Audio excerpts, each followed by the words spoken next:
Здравствуйте, вы смотрите Якутия Лайв, с вами Сергей Михедов.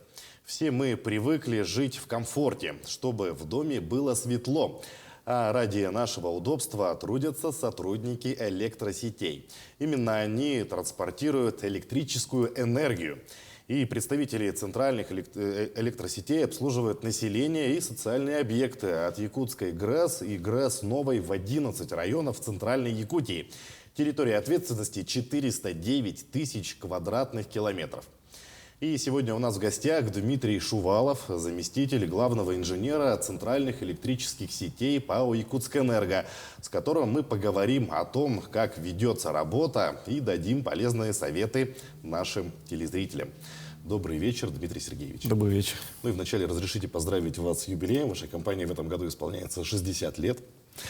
Ну и давайте с вами расскажем нашим телезрителям, чем занимается Якутскэнерго и какая разница между ПАО Якутскэнерго и ПАО ДЭК. Ведь многие до сих пор путают две эти организации. Да, действительно. Мы все привыкли считать, что ПАО Якутскэнерго — это у нас на территории Республики Саха-Якутия. Это у нас гарантирующий поставщик и представляет все тепловые ресурсы и электрификации. Да? Но в 2021 году материнская компания ПАО «Росгида» принято решение о реорганизации, и «Энергосбыт» у нас выделился в отдельный филиал ПАО ДЭК «Якутский энергосбыт». «Энергосбыт» у нас продолжает также заниматься с бытовой деятельностью, это начисление платежей, сбор. ПАО «Якутскэнерго» также остался у нас гарантирующим поставщиком электроэнергии, тепловой энергии. Также входит в ПАО Якутскэнерго у нас это две сетевые организации. Это центральные электрические сети, западные электрические сети. Это у нас Якутская ГРЭС, Якутская ТЭЦ. Есть у нас дочки, получается. Это у нас Саха-Энерго, Энерготранснаб, энергоремонтная компания. Поэтому компания как градостроительная на территории Республики Саха-Якутия, так она пока осталась и функционирует. Но я напомню, что мы работаем в прямом эфире. Задать вопрос гостю программы можно по телефону 42 14 39, ну или по номеру горячей линии в мессенджере WhatsApp +7 914 235 05 02. Предлагаю сегодня поговорить о бытовых вещах и прояснить некоторые вопросы, касающиеся нашей повседневной жизни. Начнем, наверное, с самого простого, но в то же время нужного знания. Куда обращаться, если отключили свет? Да, обращаться у нас можно ввиду сейчас наших позволяющих ресурсов. Это у нас на телефоне диспетчерских служб. Это все также осталось у нас центральный энергорайон в городе Якутск, это на 005. В районах это у нас районы электрических сетей или единые диспетчерские службы. С едиными диспетчерскими службами у нас заключены соглашения о оперативном взаимодействии. Также информация об отключениях поступает к нам в заявках потребителей. Также у нас есть ресурсы Telegram. В Telegram можно оставить обращение. Можно на сайте ПАО Якутскэнерго в личном кабинете, где мы предупреждаем о всех плановых отключениях. Эти все ресурсы позволяют потребителю знать о всех плановых или ограничениях электроснабжения. А вот стоит обращаться только при отключении света, может быть, при каких-то скачках напряжения, стоит ли обращаться? Обращаться можно по всем вопросам. Наши специалисты дадут развернутые ответы. Вопрос из нашего телеграм-канала. Когда уходил свет у нас, я дозвонился до диспетчерской, и мне сказали, что я должен иметь резервный источник питания. Где это прописано? Да, у нас, получается, есть потребители, которые с энергозависимыми котлами. Это у нас жители частного сектора. Прописано это все, получается, в 861 постановлении Российской Федерации, где в рамках технологического присоединения на потребителя возложена обязанность если он энергозависимое отопление, то есть он должен обеспечить категорию себе и обеспечить резервным источником питания. А вот подробнее о категориях, какие существуют категории. Это какая категория? Это третья категория потребителей от одного источника питания, где принципе, сетевая организация при ликвидации технологических нарушений в течение 24 часов должна обеспечить восстановление электроснабжения. Соответственно, потребитель в течение 20 часов он должен обеспечить свою работу от резервного источника питания. Мгм. Но в таком случае резервный источник питания — это что, дизель-генератор может быть? Это может быть дизель-генератор, это аккумуляторные батареи. Ну, то есть сейчас на рынке какие технические средства позволяют, в принципе, потребитель может это все. Это все при технологическом присоединении указано в договоре электроснабжения, в принципе, какие мероприятия выполняет заявитель, какие мероприятия выполняет сетевая организация. Мгм. Ну, то есть какие-то, наверное, проверки проходят перед тем, как подключать электричество в частный дом, или как? Или, получается, Ну, человек подает документы, но может себе не ставить резервный источник питания? Нет, потребитель обязан себе поставить, да, резервный источник питания. Это обязанность потребителя. Мгм. Порой отключения бывают не только летом, когда идут запланированные работы, но и зимой. Почему это происходит?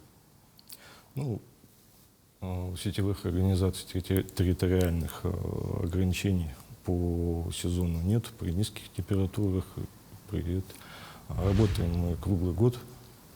Разное оборудование имеет свою периодичность технического обслуживания, ремонт. Поэтому у нас единственное ограничение, если будете по низким температурам, это машины и механизмы. Но, тем не менее, мы стараемся при низких температурах плановые работы не производить. Исключения у нас составляют это работы по заявкам энергосбыта и новые потребители, это технологическое присоединение. Мгм. То есть при низких температурах, при минус 40, при минус 50 градусов, никакие работы стараетесь не проводить? Стараемся не производить, да. Поэтому, в Но если принципе, все-таки есть такая необходимость, то... если есть необходимость, да, мы же не можем, если новый потребитель заявился, мы его обязаны подключить согласно законодательству, или потребитель не плательщик по заявке, если он оплатил, мы его должны, естественно, подключить обратно. То есть услугу предоставить в соответствии с договором. В соответствии с договором. Не так давно мы все стали свидетелями, что в столице республики несколько раз отключалась электроэнергия. Почему это происходило?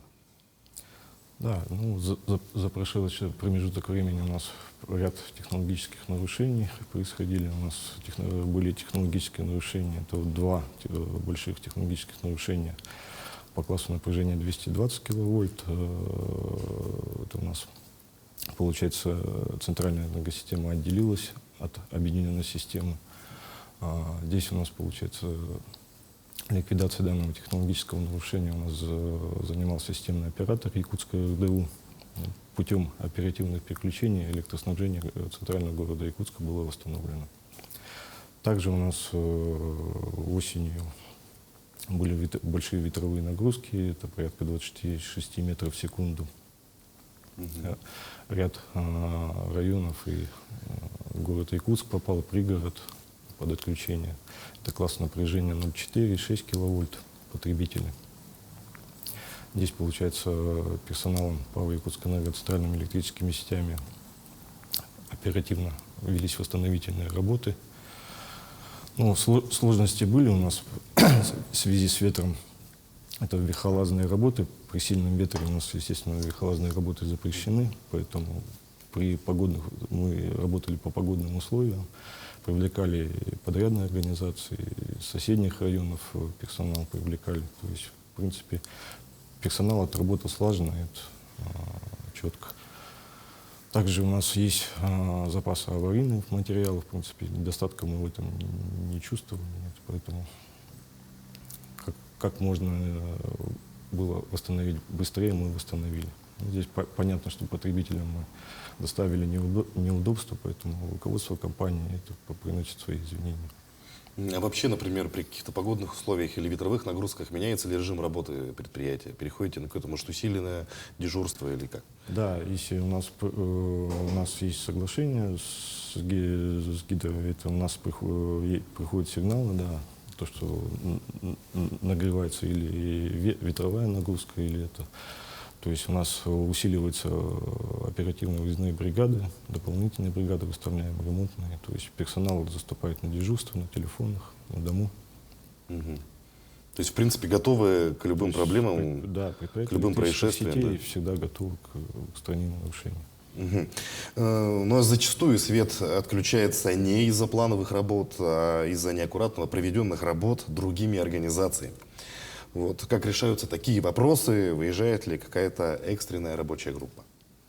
Да, ну, кроме технологических нарушений у нас есть еще стороннее воздействие на электрических сетей. Вот буквально за вот этих 10 дней ноябрьских у нас уже 7 случаев стороннего воздействия.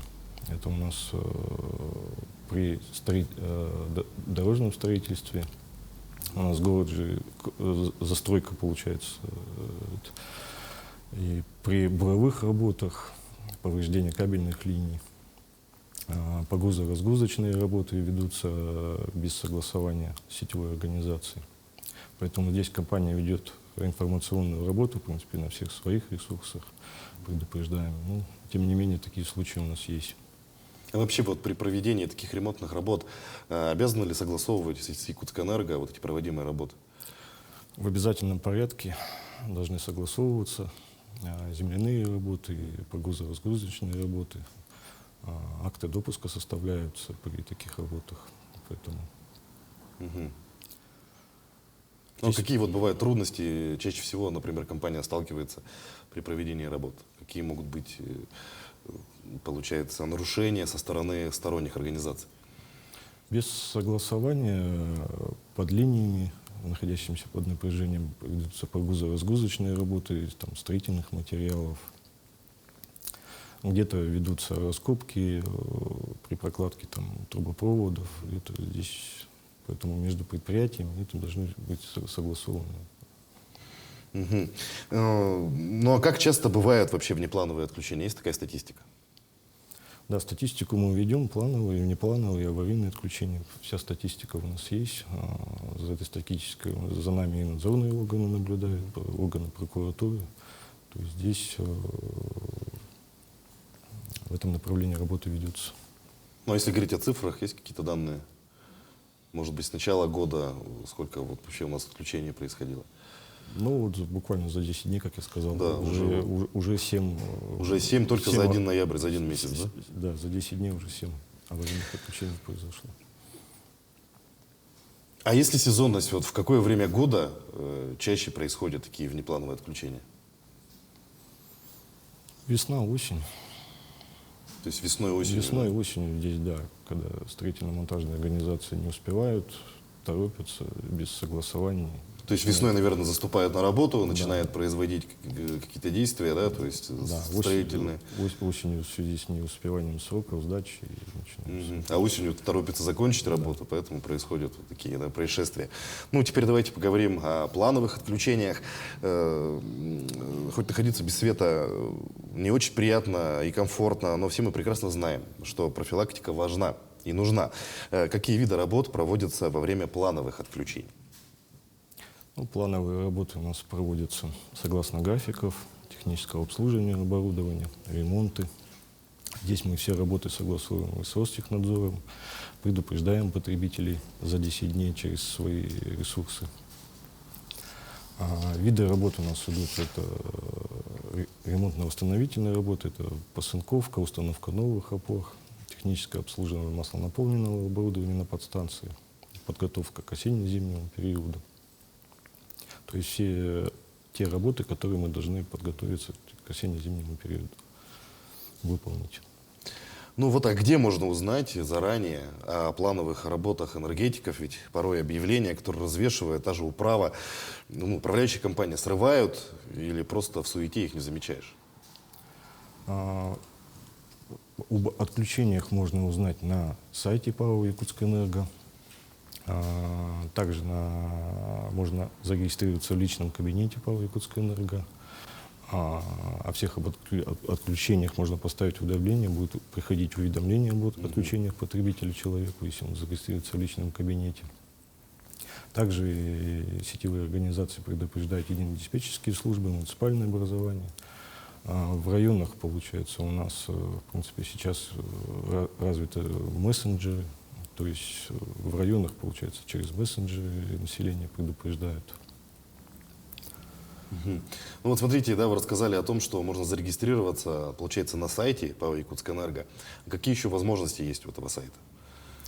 Сайта есть возможности личного кабинета, это у нас технологическое присоединение. То есть подать заявку можно Да, через сайт? можно подать заявку на технологическое присоединение, можно подать обращение, задать вопрос интересующий, потом Ну, вот узнать как раз-таки о плановых отключениях. знать можно, да, о плановых отключениях. И на сайте также размещена вся информация по как действовать в текущей, как заполнить заявку по технологическому признаку. То есть все помощники, инструкции, все там есть. Ну, наверное, еще есть какие-то новости компании, да, то есть какие-то планы. Есть может новости, быть, да, какие работы проводятся, перспективы развития компании. Вот расскажите, а почему нельзя проводить ремонты, не отключая электроснабжение? Это важно делать, исходя из правил безопасности, наверное. Есть правила охраны труда в электрических сетях. Ну, как мы здесь, не отключая воду, мы не можем поменять кран. Также, Ну да. также и в электричестве, не отключая оборудование, мы не можем разобрать схему и сделать какой-то вид ремонта. Поэтому необходимо для безопасности людей, это и своего персонала, и подрядных организаций, обслуживающих, необходимо произвести технические мероприятия, организационные мероприятия, которые будут обеспечивать безопасность работы. Расскажите, вот сейчас особой популярностью в нашем регионе пользуется дальневосточная ипотека, благодаря которой можно приобрести не только квартиру, но и построить дом. И очень много вопросов вызывает возможность подключения электроэнергии. Вы уже кое-что сказали, но вот давайте напомним, как это сделать, подать заявку или можно ли это сделать онлайн. Давайте еще раз напомним. Да, в рамках технологического присоединения мы потребителю не имеем права отказать. Все заявки можно подать, как я ранее сказал, через сайт ПАО «Якутскэнерго». Также у нас есть центр, находится он на Федора Попова, 21, центр по работе с потребителями. В центре по работе с потребителем можно подойти и оставить письменную заявку. Также там есть консультанты, все объяснят, покажут. И можно будет там со всем пакетом документов оставить заявку. А вот какие основные документы нужны для того, чтобы подключиться к электрическим сетям в частном доме? Документы, это основные документы, документы на землю, на участок, ну и заявление. Очень много информации есть об умных счетчиках. Говорят, что это очень удобно. Расскажите подробнее, в чем их преимущество. Ну, сейчас у нас вышел новый закон 522 ФЗ Российской Федерации, где, получается, по установке приборов учета сейчас возложена обязанность на предприятия, сетевые предприятия. Эта работа уже начата, сейчас в данном направлении проводится. То есть жителям частного сектора прибор учета уже устанавливается на границе. То есть не у самого потребителя в доме, а за границей. То есть на границе это на опоре.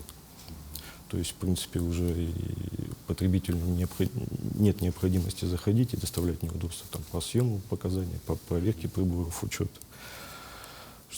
Что позволяют эти новые умные приборы учета? Приборы учета для потребителя позволяют следить за расходом электроэнергии. Выдается пульт управления, то есть сам потребитель может снимать показания, контролировать. Также может регистрировать скачки напряжения, получается. Для сетевой организации плюсы это можно, во-первых, мы следим за потреблением электроэнергии. Вот эти умные приборы учета позволяют ограничивать потребителей неплательщиков, уже не отключая линию и не доставляя неудобств. То есть просто в счетчике отключить можно, да, подачу? Да, подачу топлива, и не ограничивая других потребителей, не доставляя удобства с ограничением электроснабжения. Существует такое понятие «бесхозные сети». Вот есть ли они у нас в городе, либо вот в Якутии, и как они вообще появляются? Да, бесхозных сетей у нас много. Правительством республики и компанией ПАО «Якутскэнерго» проведена работа по выявлению таких сетей. На сегодняшний день сформирован пакет из порядка 2500 таких сетей, единиц. До декабря месяца компания ПАО «Якутскэнерго» должна принять на баланс такие сети. Соответственно, у компании «Якутскэнерго» появляется возможность уже заложить в тариф на ремонт, модернизацию, реконструкцию данных сетей. Появились эти сети вследствие... Раньше у нас были предприятия, которые строили свои сети. После стечения времени, когда эти сети изветвлялись, они отказываются от этих сетей. Вот, как дачные соты, такие вот. Но они продолжают обслуживаться. Они продолжают обслуживаться, да. То есть ПАО «Якутскэнерго» все-таки аварийное прикрытие по таким сетям производит, но у нас нет возможности реконструкции и какого-то капитального ремонта. А можно ли как-то, может быть, отключить эти сети? Ну, тогда у нас потребители Тогда потребители останутся без электроэнергии, и появятся дополнительные проблемы. Да. А вот если я знаю, например, что у меня бесхозная сеть, что мне нужно сделать? Например, у меня есть СОТ, там, дачный участок находится в каком-то СОТе, и вот у меня бесхозная сеть, как мне быть, что мне делать? Ну, здесь можно обратиться в муниципальное образование. Муниципальное образование в полномочиях выявлять эти бесхозные сети и принимать себе на баланс. Потом выбирать эксплуатирующую организацию. Эксплуатирующая организация уже какое-то время эксплуатирует, а потом уже передается на баланс предприятия. То есть это ряд согласно постановлению Российской Федерации. Ну вот как раз вопрос поступил от зрителя, куда мне обращаться, если я знаю, что воруют свет, и какое наказание несут за это люди? Ну, обращаться, как я ранее сказал, это можно в диспетчерские службы района электрических сетей по телефону 005 или оставить обращение в мессенджере Telegram или на сайте нашем оставить обращение. Также у нас проводятся рейды по выявлению хищения электроэнергии предприятиями электрических сетей. Ответственность с 2022 года у нас сейчас установлена административная, то есть штраф на граждан, на должностных лиц, на юридических лиц сейчас предусмотрен. То есть при выявлении нашей службы безопасности уже в органы внутренних дел подают заявление, и с этими уже предприятиями или людьми ведется работа по привлечению к административной ответственности, наложением штрафа. Вот поступил вопрос от зрителя, как раз таки у нас спрашивают, отключилась электроэнергия в частном секторе, обратился в Якутскэнерго, в течение суток бригада не отреагировала, нашел по объявлению частника. Частник приехал, с помощью кошек забрался по столбу, все наладил, и все у меня теперь работает. Правильно ли я поступил? Вот меня спрашивает телезритель. Нет, ну, во-первых, надо знать балансодержателя данной линии, кто балансодержатель. Если это дачный СОТ, то, естественно, необходимо не по объявлению, а обратиться к председателю кооператива. В первую очередь? В первую очередь, да, который за данный СОТ несет ответственность. А уже председатель кооператива организует бригаду, которая будет восстанавливать электроснабжение. А если это частный дом? Ну, вне зависимости, допустим, да. Если это наша линия, то баланс-содержатель ПАО «Якутскэнерго», ну, таких фактов, конечно, не должно быть. И вмешательства в нашей линии, конечно, тоже не должно быть, поэтому... Необходимо дождаться бригаду? Необходимо дождаться бригаду, бригада приедет и восстановит электроснабжение. Замечал порой, что опоры в частном секторе, косые опоры, расположены прямо внутри двора, да, например, на территории. Почему так происходит и накладывает ли это дополнительную ответственность на хозяев? Да, в данном случае линии, которые построены в 90-е годы, те же дачные соты, то есть потребители, хозяева территории, самовольный захват земель произошел. То есть если линии были построены, то есть потребитель выгородил свою зону, и линии оказались на частной территории. Да, конечно. В этом случае сейчас, конечно, город Якутск проводит работу жесткую в этом направлении. То есть такие моменты пресекаются. То есть сейчас, если территория выделяется, то есть со всеми сетевыми ресурсно-снабжающими организациями ведется согласование. То есть есть на этот участок оборудования или нет. Ну, то есть просто так присоединить так, территорию, да, где находится, например, невозможно, линии, да. не получится. Но если все-таки такой факт есть, да, то потребитель может обратиться к нам в сетевую организацию.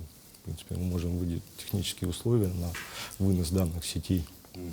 И потребитель уже самостоятельно найдет подрядную организацию, которая выполнит данные работы, подготовит проектную документацию, согласует с нами, и мы уже разрешим на вынос данных электрических сетей. А вот если уже человек, например, присоединил какую-то территорию, и на этой территории расположены вот косые опоры, что будут человек штрафовать, или эти опоры переносить, или каким-то образом согласование какое-то будет идти? Да, в данном случае, вот, когда у нас осенью было вот технологическое нарушение, где вот мы не могли попасть на такие территории и вовремя восстановить. То есть мы же не можем попасть на частную территорию, поэтому нам приходилось несколько раз даже приезжать на территории, все-таки искать хозяина, и чтобы он обеспечил доступ к данной опоре, и на этой опоре мы уже производили ремонтные работы. То есть человек должен обеспечить доступ. В первую очередь. Да? В первую очередь. Что нужно делать в том случае, если дом подключен к старой линии, а рядом протянули новую? Нужно ли к ней подключаться? И если да, как это сделать? Это сделать можно через наш сайт, в принципе, ПАО «Якутскэнерго», оставить обращение или прийти в район электрических сетей, оставить заявку.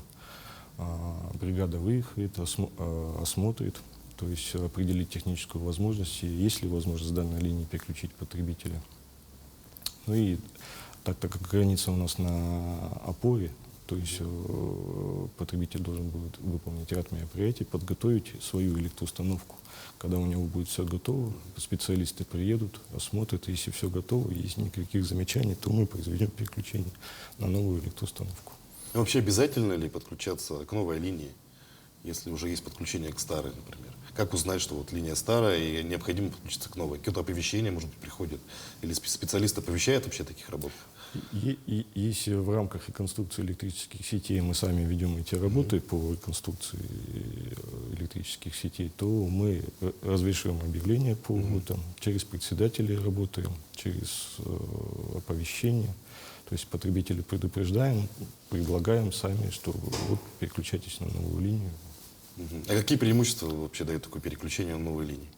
Ну, это надежность электроснабжения, качество электроснабжения. В первую очередь, качество электроснабжения. Сейчас во многих городах применяют такую концепцию, так называемое чистое небо. У нас как раз вот оно на проспекте Ленина будет реализовано, то есть без проводов снаружи, на улице. Как реально вообще, в принципе, у нас в городе переходить на такую концепцию? Есть ли возможности, как вы считаете? Хочется услышать ваше мнение. Возможно ли это, в принципе, хотя бы на ряде центральных улиц это сделать? Ну, это возможно. У нас оборудование это позволяет. Это подземные кабельные линии. То есть они у нас в городе есть, эксплуатируются. Мы готовы и эксплуатировать. Если у нас есть технические лаборатории по определению, испытанию мест, поиску мест повреждения. Поэтому. Ну, а главное, какие, может быть, условия для этого нужны? Или есть какие-то требования? В чем проблема? Почему бы этого не сделать? Вот проще говоря. Это делается. Это делается? Это делается. То есть, да, это архитектурные. Если где-то тот же город при согласовании земельного участка, то есть город ввиду архитектурных этих, он может согласовать или подземную прокладку, или воздушную прокладку. То есть, ну, понятно, что подземная прокладка, она дороже обойдется в любом случае. Ну, возможно, да, дороже, поэтому. Еще один вопрос. Мой сын учится в 9 классе. Мы стоим перед выбором будущей профессии. И хотелось бы узнать, есть ли у вашей компании какие-то программы, по которым выпускники могут получить высшее образование, ну и в будущем устроиться к вам на работу в Якутскэнерго. Да, у нас есть целевые места в ПАО «Якутскэнерго». Целевые места предоставляются по конкурсной основе. То есть заявители, если прошли конкурсную основу, то предприятие оплачивает обучение. И после прохождения обучения, соответственно, мы уже гарантированно принимаем человека на работу в предприятие электрических сетей. Также у нас заключено ряд соглашений с учебными центрами, где выпускников мы трудоустраиваем. У нас в ПАО «Якутскэнерго» также есть производственный комбинат по подготовке персонала и своего повышения квалификации. Также мы даем рабочие профессии. А вот те студенты, будущие работники компании, они проходят обучение здесь, в Якутии, или где-то в других вузах за пределами республики? В центральных вузах, московские энергетические институты, то есть ведущие центральные вузы. То есть в этом году у нас 7 целевых мест. То есть на этот год 7 целевых мест вы готовы принять студентов, так сказать, на будущее, а потом уже будущих специалистов? Будущих наших трудоустроенных работников. А вообще у нас в Якутске обучают специальностям, требуемым в Якутскэнерго? Да, конечно, есть у нас ЕГУ. Ну, на базе СВФУ. На базе СВФУ энергетический факультет есть. Есть Новосибирская государственная академия водного транспорта. То есть есть, да. А для того, чтобы вот стать участником этой программы обучения, то есть нужно куда подать заявление, наверное, в ваше учреждение, то есть в саму компанию Якутскэнерго, да? Да, на сайте ПАО «Якутскэнерго» есть страничка, есть инструкция, как можно подать заявку, как пройти конкурс, то есть оставить заявку. То есть специалисты свяжутся, ну и объяснять, когда, куда подойти. А конкурс в себя что включает?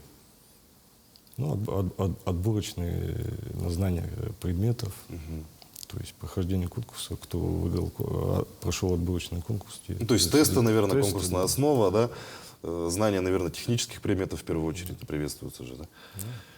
Первый физика, электротехника. Физика, электротехника, обязательно. Ну а вообще, как устроиться к вам на работу и какие специалисты больше всего востребованы сейчас? Ну, большинство у нас, конечно, это рабочие профессии. Это у нас электромонтеры, мастеры, инженеры. Вакансии можно посмотреть на сайте ПАО «Якутскэнерго», есть страничка. Подать резюме также можно через сайт ПАО «Якутскэнерго», оставить заявку. Также оставить свой телефон, и специалисты свяжутся и объяснят. Ну, вообще, работа электрика, она, наверное, непростая. Как расширяют свои знания, например, специалисты у вас? Проходит какое-то обучение дополнительное постоянно? Есть у вас такое? Да, периодически мы проводим повышение квалификации своего персонала. Это у нас с вводом новых правил охраны труда, технической эксплуатации, с вводом нового оборудования. То есть персонал обучить, как с этим оборудованием работать необходимо. Поэтому у нас обучение персонала — это непрерывный процесс. То есть мы работаем и учимся постоянно. То есть с отрывом от производства, без отрыва от производства. То есть этот процесс постоянно идет. У нас есть наставничество, то есть более старого возраста, люди, которые с большим опытом, они закрепляем, конечно, молодых специалистов. Специалисты определенное время проходят стажировку, дублирование, потом приступают к самостоятельной работе. А вообще сколько нужно времени, чтобы подготовить специалиста? Ну, оперативно-диспетчерский персонал у нас подготовка проходит не менее года. То есть не менее года. Да. То есть это довольно-таки длительный процесс. Ну, в этом году, вернемся к тому, с чего начали. В этом году компания отметит 60 лет. Какие мероприятия планируются в этом году? Юбилейные, может быть, какие-то основные? Озвучите. Ну, основные предприятия, да, это наш День энергетика. Мы все его ждем. Вот, кстати, когда он будет, День энергетика? 22 декабря, 22 декабря, декабря, да, в конце декабря? 22 декабря в этот день, к этому дню у нас проводятся спортивные мероприятия между предприятиями ПАО «Якутскэнерго». То есть это традиционный волейбол, баскетбол, мини-футбол, то есть спортивный бег. Ну и, соответственно, торжественные мероприятия, это поздравления наиболее отличившихся сотрудников наших. Это поздравления от правительства республики, конечно, от нашей материнской компании, от компании.